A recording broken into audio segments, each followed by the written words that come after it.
بسم اللہ الرحمن الرحیم۔ آگے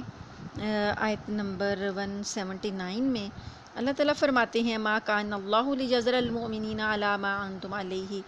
حتی یمیز الخبیث من الطیب، اور اللہ ایسا نہیں کر سکتا کہ مومنوں کو اس حالت پر چھوڑے رکھے جس پر تم لوگ اس وقت ہو، جب تک وہ ناپاک کو پاک سے الگ نہ کر دے۔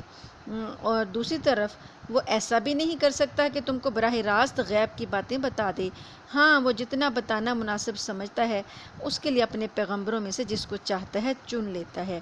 یعنی کہ اللہ تعالیٰ فرماتے ہیں کہ اگر کافر لوگ اللہ تعالیٰ کو ناپسند ہیں، یعنی ایک شبہ تھا کہ اللہ تعالیٰ کو یہ کافر لوگ ناپسند ہیں تو انہیں دنیا میں عیش و عشرت کی زندگی کیوں حاصل ہے؟ جواب یہ دیا گیا کہ ان لوگوں کو آخرت میں کوئی حصہ ملنا نہیں ہے، اس لیے اللہ تعالیٰ انہیں دنیا میں ڈھیل دیے ہوئے اور ان کے جو ہیں یہ عیش و عشرت میں مبتلا ہیں۔ اس سے یہ ہوگا کہ مزید گناہوں میں ملوث ہوتے جا رہے ہیں۔ ایک وقت آنا ہے کہ جب یہ اکٹھے عذاب میں دھر لیے جائیں گے۔ اب آیت 179 میں اس کے مقابل اس شبے کا جواب یہ ہے کہ مسلمان اللہ تعالیٰ کو پسند ہیں، اس کے باوجود ان پر مصیبتیں کیوں آ رہی ہیں؟ تو اس کا ایک جواب اس آیت میں یہ دیا گیا کہ یہ آزمائشیں مسلمانوں پر اس لیے آ رہی ہیں تاکہ مسلمانوں پر واضح ہو جائے کہ ایمان کے دعوے میں کون کھرا ہے اور کون کھوٹا۔ اللہ تعالیٰ مسلمانوں کو اس وضاحت کے بغیر نہیں چھوڑ سکتا، اور مشکلات ہی کے وقت یہ پتہ چلتا ہے کہ کون ثابت قدم رہتا ہے اور کون پھسل جاتا ہے۔ اس پر یہ سوال ہو سکتا تھا کہ یہ بات اللہ تعالیٰ مسلمانوں کو مشکل میں ڈالے بغیر کیوں نہیں بتا دیتا؟ تو اس کا جواب یہ دیا گیا کہ اللہ تعالیٰ غیب کی باتیں ہر شخص کو نہیں بتاتا، بلکہ جتنی باتیں چاہتا ہے اپنے پیغمبر کو بتا دیتا ہے۔ اس کی حکمت کا تقاضا یہ ہے کہ مسلمان منافقین کی بد عملی آنکھوں سے دیکھ کر ان کے بارے میں رائے قائم کریں، اس لیے یہ آزمائشیں پیش آ رہی ہیں۔ تو آزمائشوں کی مزید حکمت آگے آیات میں بھی بیان فرمائی گئی ہے کہ اللہ تعالیٰ فرماتے ہیں کہ جو لوگ اس مال میں بخل سے کام لیتے ہیں اور جو اللہ نے انہیں اپنے فضل سے عطا فرمایا ہے، تو ہرگز یہ نہ سمجھیں کہ یہ ان کے لیے کوئی اچھی بات ہے، اس کے برعکس یہ ان کے حق میں بہت بری بات ہے۔ جس مال میں انہوں نے بخل سے کام لیا ہوگا، قیامت کے دن وہ ان کے گلے کا طوق بنا دیا جائے گا، اور سارے آسمان اور زمین کی میراث صرف اللہ ہی کے لیے ہے، اور جو عمل بھی تم کرتے ہو اللہ اس سے پوری طرح باخبر ہے۔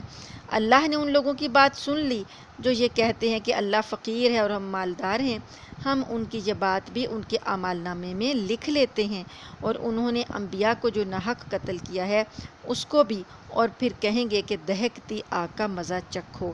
یعنی وہ بخل وہ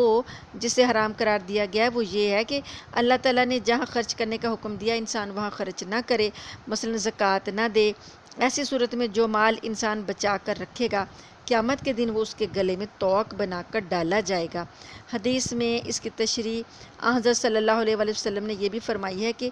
ایسا مال ایک زہریلے سانپ کی شکل میں منتقل کر کے اس کے گلے میں ڈال دیا جائے گا، جو اس کی باچھیں پکڑ کر کہے گا کہ میں ہوں تیرا مال، میں ہوں تیرا جمع کیا ہوا خزانہ۔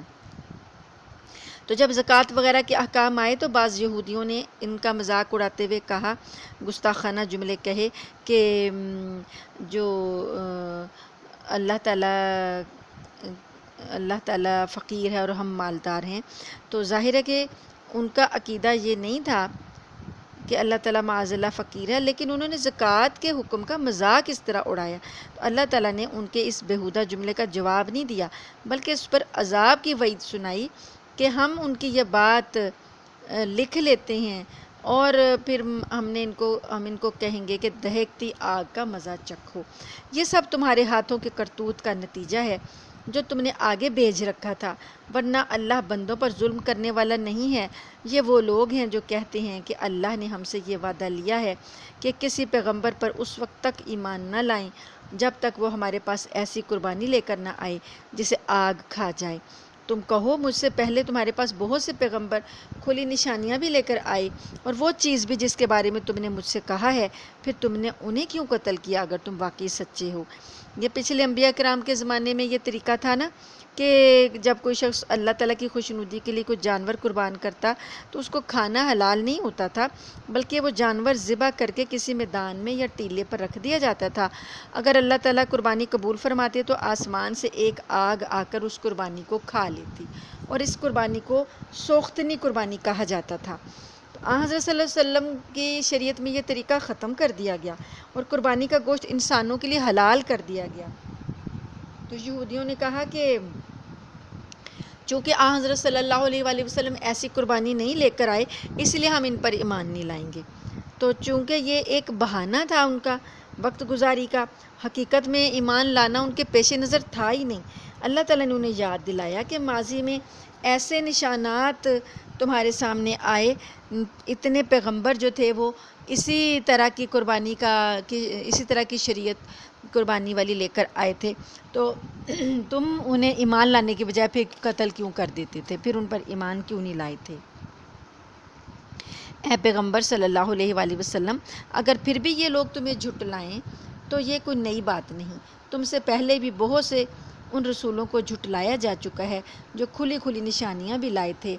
اور لکھے ہوئے صحیفے بھی، اور ایسی کتاب بھی جو حق کو روشن کر دینے والی تھی۔ ہر جاندار کو موت کا مزہ چکھنا ہے، اور تم سب کو تمہارے اعمال کے پورے پورے بدلے قیامت کے دن ہی ملیں گے۔ پھر جس کسی کو دوزخ سے دور ہٹا لیا گیا اور جنت میں داخل کر دیا گیا، وہ صحیح معنوں میں کامیاب ہو گیا، اور یہ دنیاوی زندگی تو جنت کے مقابلے میں دھوکے کے سامان کے سوا کچھ بھی نہیں۔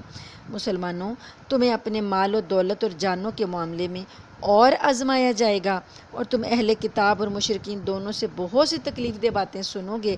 اور اگر تم نے صبر اور تقوی سے کام لیا تو یقیناً یہی کام بڑی ہمت کے ہیں۔ آیت نمبر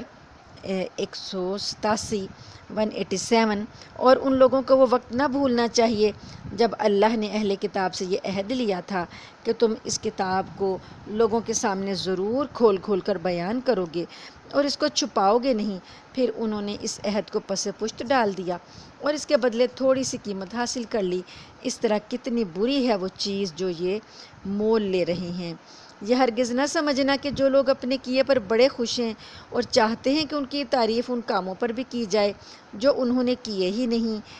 ایسے لوگوں کے بارے میں ہرگز یہ نہ سمجھنا کہ وہ عذاب سے بچنے میں کامیاب ہو جائیں گے۔ ان کے لیے دردناک سزا تیار ہے، اور آسمانوں اور زمین کی سلطنت صرف اللہ کی ہے، اور اللہ ہر چیز پر مکمل قدرت رکھتا ہے۔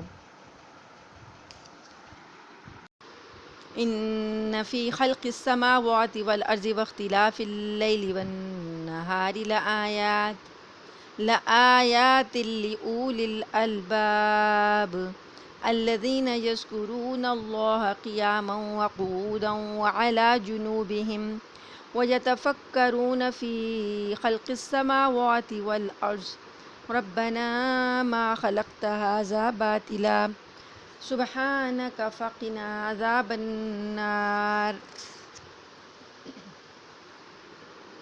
سورہ آل عمران 4 پارہ اور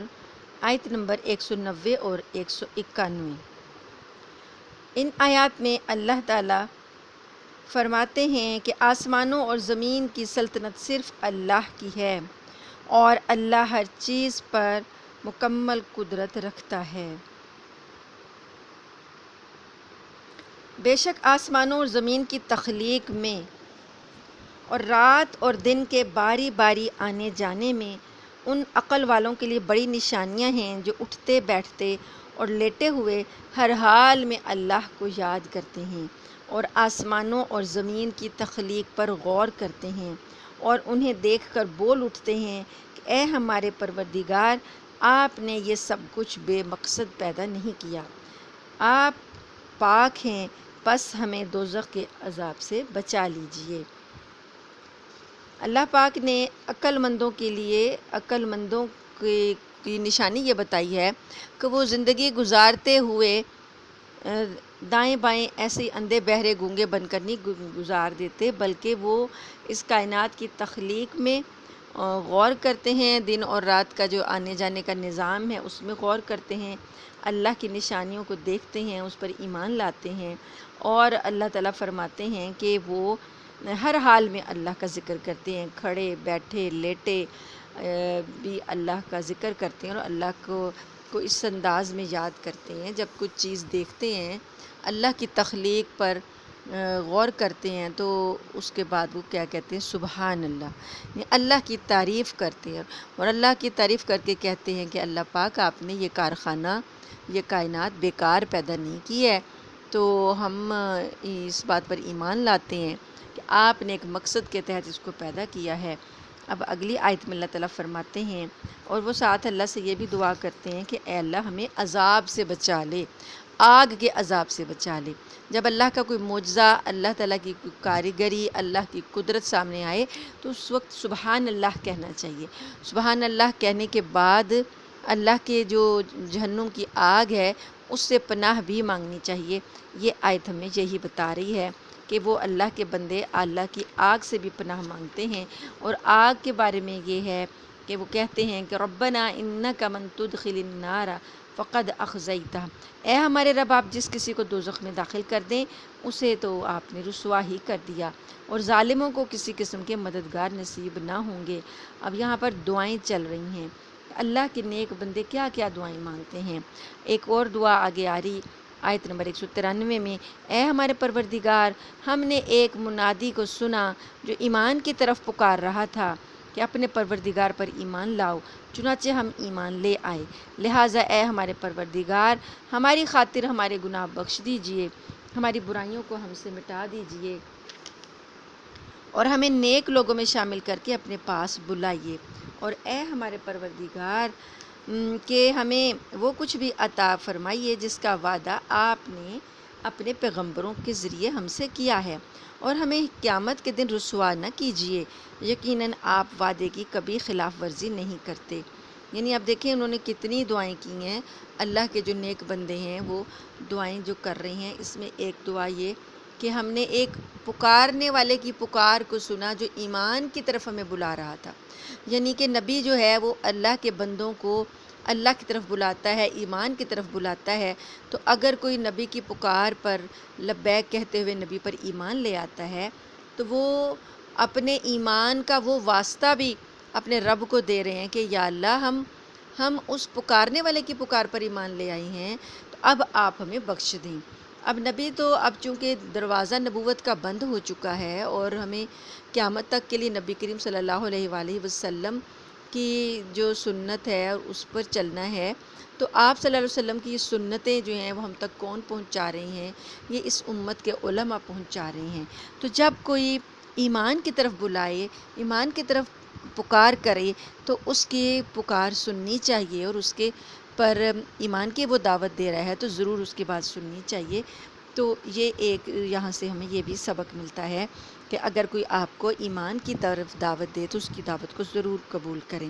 آگے اللہ پاک نے پھر بتا دیا کہ آیت نمبر 195 میں کہ اللہ نے ان کے پروردگار نے جن لوگوں نے دعائیں مانگی ہیں تو چنانچہ ان کے پروردگار نے ان کی دعا کو قبول کیا اور کہا کہ میں تم میں سے کسی کا عمل ضائع نہیں کروں گا، خواہ وہ مرد ہو یا عورت، تم سب آپس میں ایک جیسے ہو۔ یعنی مرد اور عورت جو ہیں ان کا عمل جو ہے وہ ایک جیسا ہی ہے، مرد بھی روزہ رکھتا ہے اس کو بھی اتنا ہی ثواب ہے، اگر ایک عورت روزہ رکھتی ہے اس کو بھی اتنا ہی ثواب ہے، مرد مسجد میں جا کے نماز پڑھتا ہے تو وہ چونکہ اس کے اوپر مسجد میں فرض کی گئی ہے تو اس کو بھی وہ ثواب ملے گا، تو جو عورت گھر میں پڑھے گی اس کو بھی مرد جتنا ہی ثواب ملے گا۔ تو اللہ تعالیٰ نے کہا ہے کہ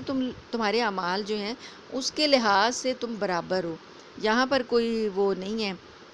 کہ مرد کو زیادہ حقوق ہیں یا اس کے زیادہ ثواب ہیں، ایسی کوئی بات نہیں ہے۔ تو لہٰذا جن لوگوں نے ہجرت کیا، ہجرت عورتوں نے بھی کیا مردوں نے بھی کیا، تو انہیں ان کے گھروں سے نکالا گیا اور اللہ کے راستے میں انہیں تکلیفیں دی گئیں، اور جنہوں نے دین کی خاطر لڑائی لڑی اور قتل ہوئے میں ان سب کی برائیوں کا ضرور کفارہ کر دوں گا، اور انہیں ضرور بھی ضرور ایسے باغات میں داخل کروں گا جن کے نیچے نہریں بہتی ہوں گی۔ یہ اللہ پاک ان کی دعاؤں کو قبول کر کے ان کے انعامات ان کو بتا رہے ہیں، یہ سب کچھ اللہ کی طرف سے انعام ہوگا، اور اللہ ہی ہے جس کے پاس بہترین انعام ہے۔ آیت نمبر 196، جن لوگوں نے کفر اپنا لیا ہے ان کا شہروں میں خوشحالی کے ساتھ چلنا پھرنا تمہیں ہرگز دھوکے میں نہ ڈالے، یہ تو تھوڑا سا مزہ ہے جو یہ اڑا رہے ہیں، پھر ان کا ٹھکانہ جہنم ہے اور وہ بدترین بچھونا ہے۔ اب یہاں پر اللہ پاک نے مومنوں کو یہ بھی بتا دیا کہ کافر لوگ جو شہروں میں چلتے پھرتے ہیں آزادی کے ساتھ، عیاشی کے ساتھ، کھاتے ہیں پھرتے ہیں، کوئی ان کو فکر نہیں، کچھ نہیں، تو تمہیں یہ چیز دھوکے میں نہ ڈالے کہ یہ پتہ نہیں کتنے اچھے ہیں اللہ کے نزدیک، ان کو اللہ پاک نے اتنا کچھ دیا ہوا ہے۔ اللہ فرماتے ہیں نہیں، متاع قلیل، تھوڑا سا فائدہ بس میں نے ان کو دیا ہے، ثم مأواہم جہنم، پھر ان کا ٹھکانہ جہنم ہے، وبئس المہاد، اور وہ بہت برا ٹھکانہ ہے۔ لیکن الذین اتقوا ربہم، لیکن وہ لوگ جو اپنے پروردگار سے ڈرتے ہوئے عمل کرتے ہیں ان کے لیے ایسے باغات ہیں جن کے نیچے نہریں بہتی ہیں اللہ کی طرف سے میزبانی کے طور پر، وہ ہمیشہ ان میں رہیں گے، اور جو کچھ اللہ کے پاس ہے وہ نیک لوگوں کے لیے کہیں بہتر ہے۔ یعنی اللہ نے جو چیزیں تیار کر رکھی ہیں نیک لوگوں کے لیے، وہ یہ دنیا کی چیزوں سے، جو دنیا کے عیش و آرام ہیں، ان سے کہیں بہتر ہیں۔ اور اللہ نے اپنے یہ بتا کے دنیا اور آخرت کا فرق بتا کے اپنے نیک بندوں کو برتر رکھا ہے، ان کا حوصلہ بڑھایا ہے، اور ان کو یہ خوشخبری سنائی ہے کہ تمہارے لیے اللہ پاک نے بہت کچھ اچھا تیار کر رکھا ہے۔ اور اس کے بعد آگئی آیت نمبر 96، تو اس میں اللہ تعالیٰ نہیں 99 199 نمبر آیت، اس کے بعد اللہ تعالیٰ فرماتے ہیں وَإِنَّ مِنْ أَهْلِ الْكِتَابِ لَمَنْ يُؤْمِنُ بِاللَّهِ وَمَا أُنزِلَ إِلَيْكُمْ وَمَا أُنزِلَ إِلَيْهِمْ خَاشِعِينَ لِلَّهِ، اور بے شک اہل کتاب میں بھی ایسے لوگ موجود ہیں جو اللہ کے آگے عجز و نیاز کا مظاہرہ کرتے ہیں۔ یعنی یہ جو یہود اور نصارہ اہل کتاب ہیں، ان میں بھی جو اچھے لوگ موجود ہیں، اللہ نے ان کا بھی ذکر کیا کہ وہ اللہ کے آگے عاجزی کرتے ہیں، اللہ پر بھی ایمان رکھتے ہیں، اس کتاب پر بھی جو تم پر نازل کی گئی اور اس پر بھی جو ان پر نازل کی گئی تھی۔ یعنی جو اب نبی کریم صلی اللہ علیہ وسلم پر ایمان لے آئی ہیں اہل کتاب، اپنی کتابوں پر تو رکھتے ہی تھے ایمان، اب وہ قرآن پر بھی ایمان رکھتے ہیں اور اللہ کی آیتوں کو تھوڑی سی قیمت لے کر بیچ نہیں ڈالتے۔ یہ وہ لوگ ہیں جو اپنے پروردگار کے پاس اپنے اجر کے مستحق ہیں، بے شک اللہ حساب جلد چکانے والا ہے۔ یا ایھا الذین آمنوا اصبروا وصابروا ورابطوا واتقوا اللہ لعلکم تفلحون، اے ایمان والو صبر اختیار کرو، مقابلے کے وقت ثابت قدمی دکھاؤ، اور سرحدوں کی حفاظت کے لیے جمے رہو، اور اللہ سے ڈرتے رہو تاکہ تمہیں فلاح نصیب ہو۔ اللہ پاک نے اجر کے بعد جو حکم دیا، ایک ایمان والوں کو صبر اختیار کرنے کا حکم دیا۔ صبر کیا ہے؟ صبر بہت وسیع مفہوم رکھتا ہے۔ اس کی ایک قسم ہے کہ اللہ تعالیٰ کی اطاعت میں استقامت کا مظاہرہ کرنا، یہ بھی صبر ہے۔ ایک تو ہے نا کہ ہم پر کوئی مصیبت آ جائے، کوئی نقصان ہو جائے، اس پر صبر، جانی مالی جو بھی کوئی نقصان ہو، لیکن اگر گناہوں سے بچ کر نیکی پر استقامت اختیار کرنا، نیکی پر ڈٹے رہنا، یہ بھی صبر ہے، کیونکہ اپنی خواہشات کو کنٹرول کر کے ہی انسان نیکی پر جمتا ہے۔ تو اللہ فرماتے ہیں کہ جنہوں نے صبر اختیار کیا، گناہوں سے بچنے کے بعد، اپنی خواہشات کو دبانے کے بعد جو ہے صبر اختیار کیا، تو تین قسمیں آ جائیں گی۔ ایک یہ کہ اللہ کی اطاعت میں استقامت کا مظاہرہ کرنا، دوسرا یہ کہ گناہوں سے بچ کر اپنی خواہشات کو دبانا، تیسرا یہ کہ تکلیفوں کو برداشت کرنا۔ تو یہ تینوں صبر یہاں مراد ہیں۔ ان تینوں صبر کا حکم دیا گیا ایمان والوں کو، اور یہ کہا گیا کہ جب سرحدوں کی حفاظت کا معاملہ آئے، جب دین کی نظریاتی سرحدیں جو ہیں، اس میں ایک تو جغرافی سرحدیں مراد ہیں نا کہ ہم اپنے ملک میں رہتے ہیں، تو ہماری باؤنڈریز جو ہیں اس کی ہم نے حفاظت کرنی ہے، اور اپنے ملک کی سرحدوں کی حفاظت کرنے کے لیے جو جنگ ہوگی وہاں پر ثابت قدمی دکھانی ہے۔ لیکن ایک ہمارا نظریہ بھی ہے، ایک نظریہ جو ہے وہ اس کے بھی حفاظت کرنی ہے۔ نظریاتی سرحدیں کیا ہیں؟ کہ اللہ پر ایمان، رسول پر ایمان جو ہمارا نظریہ ہے اس پر بھی کوئی ڈاکہ نہ ڈالے۔ اب ہمارے ایمانیات میں اس وقت جو سب سے بڑے ڈاکو جو ہیں ہمارے درمیان موجود ہیں، جو ہماری نظریاتی سرحدوں پر ضربیں چوٹیں لگاتے رہتے ہیں، اور اہل ایمان جو ہیں وہ ان کی اس ڈاکے سے غافل رہتے ہیں، وہ ہیں اس وقت کا سب سے بڑا فتنہ جو ہے وہ قادیانی فتنہ، جو کہ ہماری نظریاتی سرحدوں پر کہیں نہ کہیں چوٹ لگانے کے چکر میں رہتے ہیں اور عام سادہ لوگوں کا ایمان جو ہے وہ لوٹنے کے چکر میں رہتے ہیں۔ تو ان نظریاتی سرحدوں کی حفاظت کرنا بھی ہمارا فرض ہے، اور جب تک ہم اپنے نظریات کی حفاظت نہیں کریں گے تو ہم اپنا ایمان نہیں بچا سکتے۔ تو اللہ تعالیٰ نے کہا ہے کہ وَاتَّقُوا اللَّهَ لَعَلَّكُمْ تُفْلِحُونَ، اللہ سے ڈرو تاکہ تم کامیاب ہو جاؤ۔ اللہ تعالیٰ ہمیں ان تمام احکام پر عمل کرنے کی توفیق عطا فرمائیں۔ سورہ آل عمران اللہ کے فضل سے ختم ہوئی۔ آپ نے نوٹ کیا ہوگا، جو قرآن کھول کر بیٹھے ہیں انہوں نے نوٹ کیا ہوگا کہ سورہ بقرہ بھی جب ختم ہوئی تھی تو اس کا آخری جو اختتام تھا وہ دعاؤں پر مشتمل تھا، دعائیں ہی دعائیں تھیں آخر میں، اور سورہ آل عمران کا اختتام بھی جو ہے وہ دعاؤں پر ہی ہوا ہے۔ اور سورہ بقرہ کے آخر میں بھی اللہ پاک نے ان مومنوں کی صفات بتائی تھیں کہ جو ایمان لاتے ہیں وہ کیسا ایمان لاتے ہیں۔ اس کے آخر میں بھی اللہ پاک نے بتایا کہ ایمان والے جو ہیں ان کا ایمان کیسا ہوتا ہے اور وہ اللہ سے کیا کیا دعائیں کرتے ہیں۔ تو سورہ بقرہ اور سورہ آل عمران ایک طرح سے یہ پیر تھا، یہ جوڑا تھا۔ قرآن پاک میں ایسا ہی ہے کہ جو صورتیں ہیں وہ اپنے مضامین کے اعتبار سے جوڑوں کی شکل میں آئی ہیں، ایک صورت کے دوسرے جوڑے میں ملتے جلتے مضامین ہیں، تو ان کا آغاز اور اختتام بھی تقریباً ایک جیسا ہوتا ہے۔ تو اس حساب سے سورہ البقرہ اور سورہ آل عمران ایک جوڑا تھا، ایک پیر تھا۔ آگے ہماری سورت شروع ہو رہی ہے سورہ النساء۔ نساء کا مطلب ہے عورتیں، عورت کو عربی میں کہا جاتا ہے۔ تو یہ آپ اس سورت کے نام سے ہی اندازہ لگائیں کہ اللہ پاک نے عورتوں کو کتنے حقوق عطا کیے ہیں۔ ہماری آج کی جو نام نہد تنظیمیں ہیں کہ جی عورتوں کے حقوق کی تنظیمیں ہیں، اور عورتوں کو یہ پامالی حقوق کی ہو گئی، اور یہ حق دلانا ہے، اور یہ حق نہیں ملتا، وہ نہیں ملتا، اور یہ کبھی نہیں کہا گیا کہ مغربی معاشرے میں نہیں ملتا، یہ کبھی نہیں کہا گیا کہ ہندو معاشرے میں نہیں ملتا، یہ کبھی نہیں کہا گیا کہ یورپ میں نہیں ملتا، ہمیشہ یہ کہا گیا اسلام میں عورتوں کے حقوق جو ہیں وہ پامال ہو رہے ہیں۔ حالانکہ اسلام عورتوں کے حقوق کا سب سے بڑا علمبردار ہے، ایسا علمبردار ہے کہ جہاں ایسے حقوق عورتوں کو ملتے ہیں جن کا کبھی کسی نے تصور بھی نہیں کیا تھا، اور اللہ پاک نے عورت کے نام پہ سورت کا نام رکھ دیا سورہ النساء۔ اس سے بڑھ کر، اسلام سے بڑھ کر عورتوں کے حقوق کا کون علمبردار ہو سکتا ہے۔ یہ سورت جو ہے حضرت صلی اللہ علیہ وآلہ وسلم کے مدینہ منورہ ہجرت فرمانے کے بعد کے ابتدائی سالوں میں نازل ہوئی، یعنی جو آغاز کے سال ہیں نا ان میں نازل ہوئی، اور اکثر اس کا حصہ جو ہے وہ جنگ بدر کے بعد نازل ہوا تھا۔ تو یہ وہ وقت تھا، جنگ بدر کے بعد کا جو وہ وقت تھا، وہ ایسا وقت تھا کہ جیسے کہ ایک نئی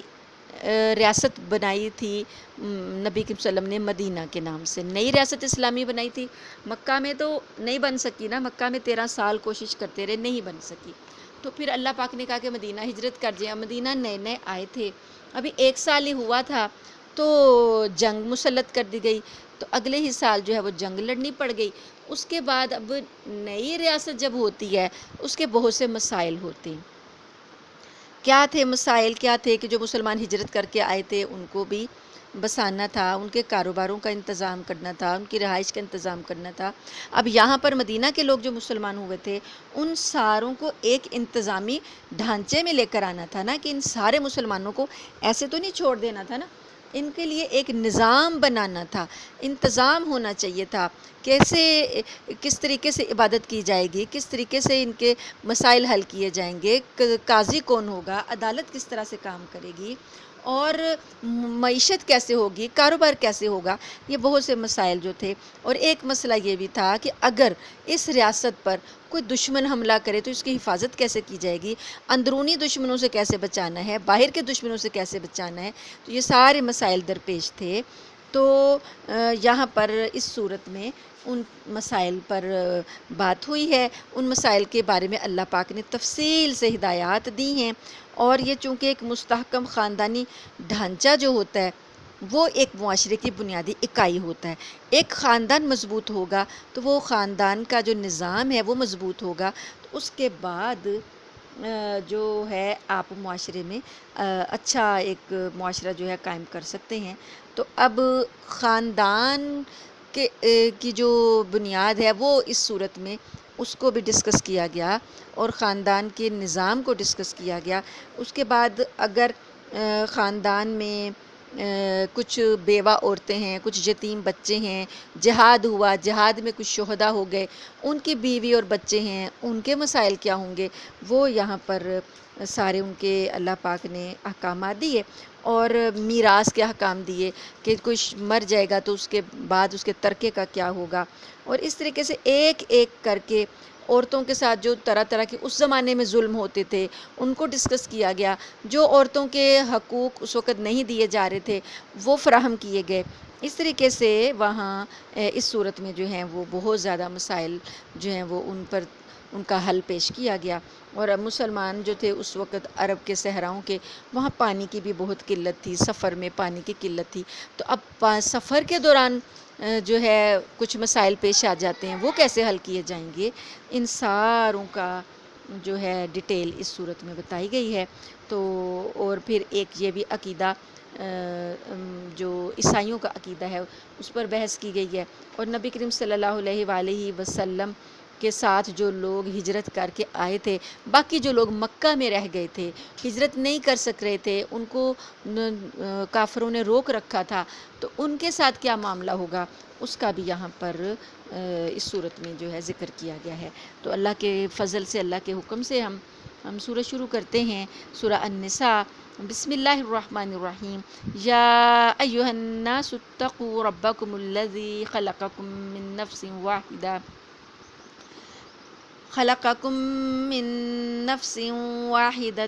وخلق منها زوجها وبث منهما رجالا كثيرا ونساء۔ یہ نساء یہاں پر لفظ آ گیا، نساء عورتیں، اسی سے اس صورت کا نام رکھا گیا ہے۔ واتقوا اللہ الذی تساءلون به والارحام ان اللہ کان علیکم رقیبا۔ اے لوگو، اپنے پروردگار سے ڈرو جس نے تمہیں ایک جان سے پیدا کیا اور اسی سے اس کی بیوی پیدا کی، اور ان دونوں سے بہت سے مرد اور عورتیں دنیا میں پھیلا دیے، اور اللہ سے ڈرو جس کا واسطہ دے کر تم ایک دوسرے سے اپنے حقوق مانگتے ہو، اور رشتہ داریوں کی حق تلفی سے ڈرو، یقین رکھو کہ اللہ تمہاری نگرانی کر رہا ہے۔ اور یہاں پر جو ہے یہ ہے نا کہ اللہ سے ڈرو جس کا واسطہ دے کر تم اپنے ایک دوسرے سے حقوق مانگتے ہو، یعنی واتقوا اللہ الذی تساءلون بہ والارحام، رشتہ داریوں کے واسطے رشتہ داریوں کے حقوق مانگے جاتے ہیں اللہ کا واسطہ دے کر۔ تو یعنی دنیا میں جب بھی لوگ ایک دوسرے سے اپنے حقوق کا مطالبہ کرتے ہیں تو بکثرت یہ کہتے ہیں کہ خدا کے واسطے مجھے میرا حق دے دو، کہا جاتا ہے نا، تو اللہ کہتے ہیں کہ اس اللہ سے ڈرو جس کا واسطہ دیتے ہو تم اپنے حق مانگنے کے لیے۔ تو اس آیت کا مطلب یہ ہے کہ جب تم اپنے حقوق کے لیے اللہ کا واسطہ دیتے ہو تو دوسروں کا حق ادا کرنے میں بھی اللہ سے ڈرو اور لوگوں کے حقوق پورے کرو۔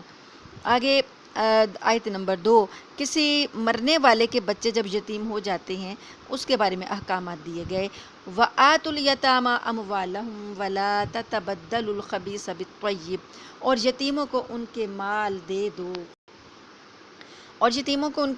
دو، اور اچھے مال کو خراب مال سے تبدیل نہ کرو، اور ان یتیموں کا مال اپنے مال کے ساتھ مت ملا کر کھاؤ، بے شک یہ بڑا گناہ ہے۔